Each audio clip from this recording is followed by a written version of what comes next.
बहुत समय पहले नहीं, बस कुछ ही वर्ष पहले की बात है। उत्तर भारत के एक छोटे से कस्बे में कुंदेश्वर नाम का एक गांव था। गांव शांत था, लेकिन उसके बाहर एक पुराना जर्जर मंदिर था, जहां वर्षों से कोई पूजा नहीं हुई थी। लोग कहते थे कि उस मंदिर में कलयुग की एक भयानक शक्ति कैद है। एक रात गांव के ऊपर आसमान में काले बादल छा गए, बिल्कुल बिना हवा के, बिना बारिश के। लेकिन बिजली चमक रही थी, लाल रंग की बिजली। गांव के बुजुर्ग डर गए, बोले, ये कलयुग के अंत का संकेत है। कोई भयानक शक्ति जाग उठी है। गांव के लोग मजाक उड़ा रहे थे। बुजुर्ग लोग तो हर चीज में अपशकुन ढूंढ लेते हैं। पर वही रात गांव के लिए सबसे घातक बनी। मध्य रात्रि में लोगों के घरों के दरवाजों पर 3 बार दस्तक हुई, धीमी मगर इतनी भारी कि दिल कांप जाए। धक धक धक। पर बाहर कोई था नहीं। जिस भी घर में दस्तक हुई, उस परिवार का कोई न कोई सदस्य अगली सुबह बीमार मिला। बीमारी अजीब थी। चेहरा पीला, आंखें काली, शरीर ठंडा। गांव में दहशत फैल गई। गांव के बाहर स्थित पुराना मंदिर सालों से बंद पड़ा था। उस रात अचानक उसके भीतर से मंत्र जैसी आवाजें आने लगीं। लेकिन वह मंत्र नहीं, कुछ और ही था। आवाजें गहरी, डरावनी और ऐसी भाषा में थीं जिसे कोई समझ नहीं सकता था। कुछ युवकों ने हिम्मत करके मंदिर के पास जाकर देखा। मंदिर के दरवाजे पर गहरे नाखूनों की खरोंचें थीं, जैसे कोई भीतर से बाहर निकलने की कोशिश कर रहा हो। अगली रात गांव पूरी तरह अंधेरे में डूब गया। बिजली चली गई। पूरे गांव में एक भी दीपक नहीं जल रहा था।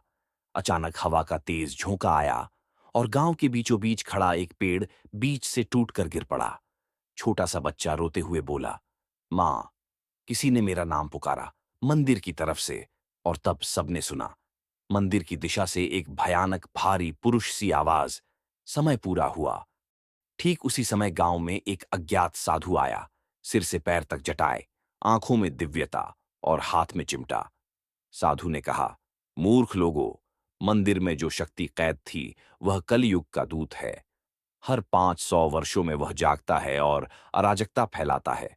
तुम्हारे गांव की रक्षा तभी होगी जब कोई एक व्यक्ति स्वेच्छा से उस दूत का सामना करेगा। सब एक दूसरे को देखने लगे, कौन अपनी जान देगा। एक युवक की हिम्मत गांव का एक युवा लड़का आदित्य आगे आया। वह बोला, अगर मैं न गया तो पूरा गांव नष्ट हो जाएगा। मेरा जीवन छोटा है लेकिन गांव बड़ा है। साधु मुस्कुराए और बोले, याद रखना, दूत को हराया नहीं जा सकता, उसे बस वापस बंद किया जा सकता है, वही मंत्र पढ़कर जिसने उसे पहले बांधा था। साधु ने आदित्य के हाथ में एक पुरानी पोटली दी, जिसमें तांत्रिक मंत्र लिखा एक पत्ता था। आदित्य मंदिर में अकेला गया। दरवाजा खुद ब खुद खुल गया। अंदर अंधेरा, इतनी सघन कि हाथ की उंगली भी न दिखे। और उस अंधेरे में 2 चमकीली लाल आंखें खुलीं। दूत गरजा, मनुष्य, तुम मुझे रोक नहीं सकते। आदित्य कांपा, लेकिन मंत्र पढ़ता रहा। अचानक पूरा मंदिर हिलने लगा। दीवारें टूटने लगीं। आदित्य की आवाज कांपने लगी। और फिर तेज चीख, इतनी भयानक कि पूरा गांव जाग गया। अंतिम मोड़, अद्भुत ट्विस्ट। सुबह गांव वाले मंदिर की ओर भागे। मंदिर शांत था। दरवाजा फिर से बंद। अंदर गए तो देखा, आदित्य बेहोश पड़ा है, जीवित है। और दूत गायब, साधु गायब, उनके पैरों के निशान तक नहीं। लेकिन मंदिर के बाहर दीवार पर खून से लिखा था, अगली बार मैं अकेला नहीं आऊंगा। गांव आज भी मानता है कि वह साधु कोई आर्षि नहीं, बल्कि वही दूत का दूसरा रूप था, जो किसी बहादुर मनुष्य की तलाश में आया था, ताकि वह दूत को और गहरी कैद में डाल सके।